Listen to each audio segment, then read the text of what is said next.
रासायनिक अपघटन अभिक्रिया का दूसरा प्रकार लेते हैं जिसे वैद्युत अपघटन कहते हैं।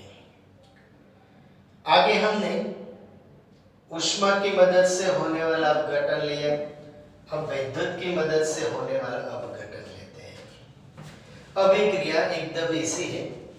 ऊष्मा से होने वाले अपघटन को ऊष्मीय अपघटन, वैद्युत से होने वाले अपघटन को वैद्युतीय अपघटन कहते हैं।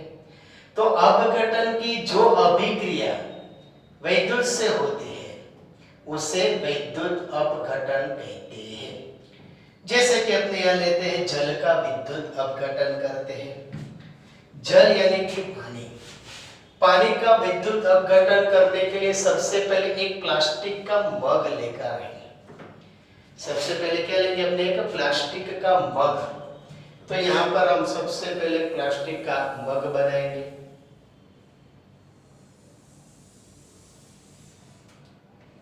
आकृति आपकी जितनी अच्छी तो मुझे आती नहीं है, लेकिन बेटर बनाने का ट्राई करता हूँ।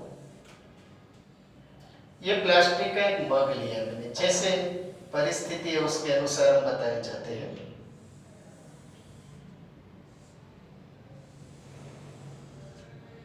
सबसे पहले प्लास्टिक का मग लेकर उसकी तली में 2 छिद्र बनाने हैं। तली यानी नीचे वाले भाग में, उसके तली में 2 छिद्र बनाने हैं। और 2 छिद्र में क्या लगाना है, देखो रबड़ की डांट लगा दीजिए। तली में 2 छिद्र बनाकर उसमें रबड़ की डांट लगा दीजिए।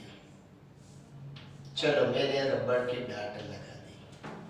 आगे इन छिद्रों में कार्बन इलेक्ट्रोड डाल दीजिए। कार्बन इलेक्ट्रोड यानी कि किसी बैटरी, छोटा सा सेल हो ना, वो खराब हो जाए और फेंक दे तो उसको आप तोड़ना कभी। सेल को तोड़ते तो बीच में काले रंग का इतना सा रोड निकलता है, सरिया। ये जो रोड होता है ना वो कार्बन का होता है। तो आगे बताया गया कि इन छिद्रों में कार्बन इलेक्ट्रोड डाल दीजिए। तो यहाँ पर दोनों में मैं कार्बन इलेक्ट्रोड डाल रहा हूँ। हालांकि कार्बन डार्क कलर का होता है, तो इसको भी आप थोड़ा डार्क बना दीजिएगा। यहाँ पर भी एक बना देना अपने।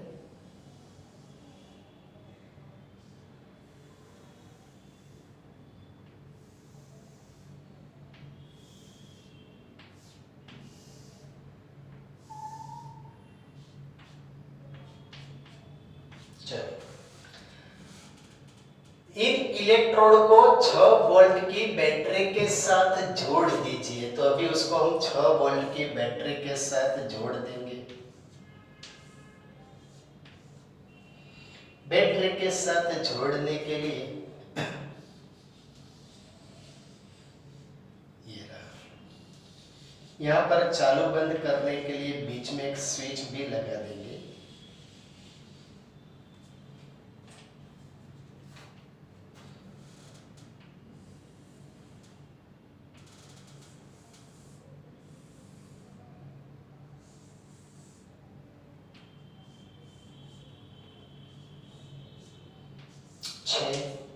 वोल्ट बैटरी, ये स्विच हो गई।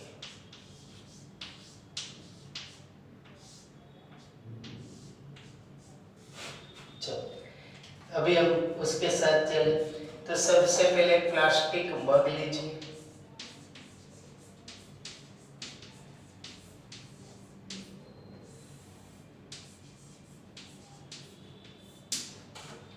उसके अंदर तली में 2 छिद्र बनाकर क्या डालने का बोला है, रबड़ का डांट। ठीक है, तो ये हो गई रबड़ की डांट।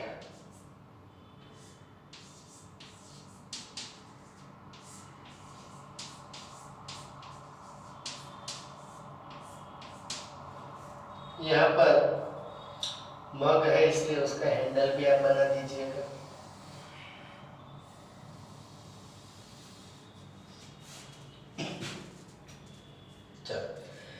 उसके अंदर इलेक्ट्रोडों की 6 वोल्ट की बैटरी इलेक्ट्रोड डाल दिए हैं, तो एक ग्रेफाइट के इलेक्ट्रोड बन गए।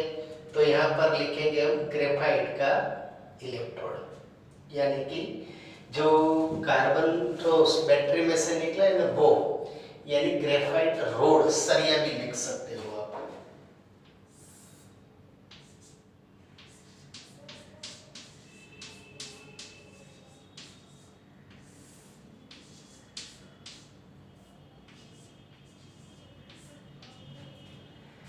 मग में अब इतना जल डाल दीजिए कि इलेक्ट्रोड उसमें डूब जाए।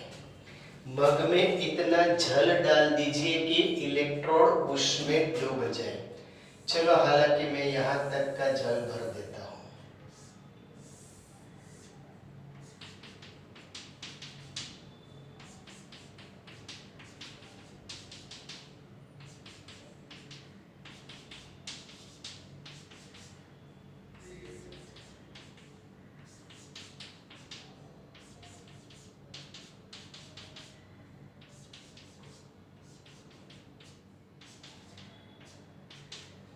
ये अपना हो गया जल।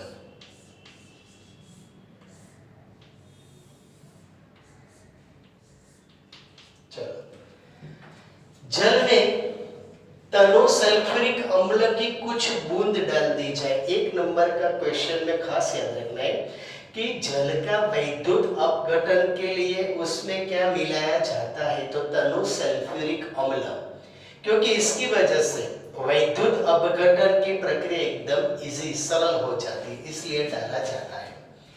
जल से 2 बड़े अंशांकित पारक नलियों को दोनों कार्बन इलेक्ट्रोड के ऊपर उल्टा करके रख दीजिए। यानी कि अब हमें 2 परख नली लेनी है। इसको ग्रेफाइट के रोड के ऊपर उल्टा रख देना है, यानी उसका सिरा नीचे रहेगा और तली का भाग ऊपर रहेगा। ठीक है, चलो, ये मैंने 2 परख नली रख दी है, लिख देते हैं यहाँ पर परख नली।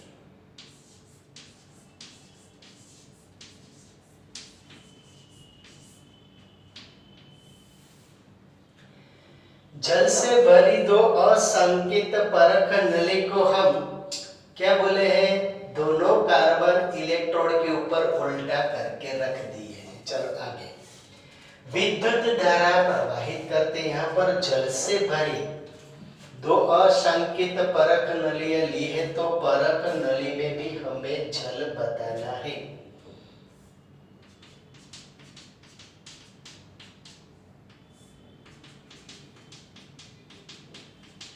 चलो, यहाँ पर 2 विद्युत ध्रुव बन जाएंगे। एक बन जाएगा एनोड और दूसरा बन जाएगा कैथोड। ये हमारा हो गया एनोड और ये बन जाएगा कैथोड।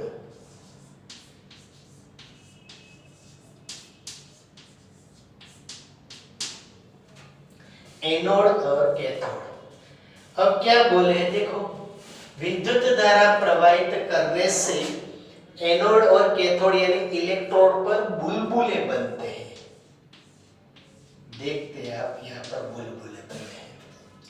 जब दोनों परख नलियां गैस से भर दिया जाए तब उन्हें हटा लेना है अच्छी तरह से। इस तरह पानी का जब अपघटन होता है तो एनोड पर क्या बनता है, ऑक्सीजन बनता है। यानी कि एक परख नली के अंदर जो गैस जमा हुआ वो ऑक्सीजन हुआ इसमें, और यहाँ पर क्या बनेगा, हाइड्रोजन। कैथोड पर हाइड्रोजन गैस बनता है। यानी कि पानी का वैद्युत अपघटन करने से हाइड्रोजन और ऑक्सीजन गैस बनता है। अब अपघटन का तीसरा प्रकार जिसे प्रकाशीय अपघटन कहते हैं। तो अपघटन की जो अभिक्रिया प्रकाश की मदद से होती है उसे प्रकाशीय अपघटन कहते हैं। जैसे कि सूर्य की प्रकाश में श्वेत रंग का सिल्वर क्लोराइड लेते हैं, AgCl Cl सिल्वर क्लोराइड गोसर रंग का बन जाता है, क्योंकि प्रकाश की स्थिति में सिल्वर क्लोराइड का सिल्वर और क्लोरीन में अपघटन हो जाता है। 2AgCl सूर्य का प्रकाश 2Ag प्लस Cl2 बन जाता है। दूसरा उदाहरण लेते हैं सिल्वर ब्रोमाइड का, AgBr। सिल्वर ब्रोमाइड में भी इसी प्रकार अभिक्रिया होती है। सूर्य के प्रकाश में सिल्वर ब्रोमाइड को रख दिया जाए तो प्रकाश की मदद से उसका सिल्वर एवं ब्रोमीन में परिवर्तन हो जाता है, यानी कि 2AgBr गिव्स सूर्य का प्रकाश 2Ag प्लस Br2, यानी कि अपघटन की 3 अभिक्रिया आगे हमने देखा, वो ऊष्मीय अपघटन, वैद्युत अपघटन और प्रकाशीय अपघटन। क्रियाकलाप 1.7 के अंदर हमें पानी का अपघटन बताया, जो समझ लिया। क्रियाकलाप 1.8 के अंदर हमें प्रकाशीय विघटन बताया सिल्वर क्लोराइड ब्रोमाइड का, वो भी हमने समझ लिया। तो साथ ही साथ हम क्रियाकलाप की भी समझौती लिए जा रहे हैं, ठीक है। आपको अगर ये लेक्चर अच्छा लगा है, लाइक करना है, सब्सक्राइब करना है, घंटी बजाना है, और आपका आज का होमवर्क भी बता देता हूँ कि ये जो बोर्ड वर्क है उसके अंदर 2 क्वेश्चन आंसर है, ये जाला कि 3 नंबर का हो गया, 2 नंबर का।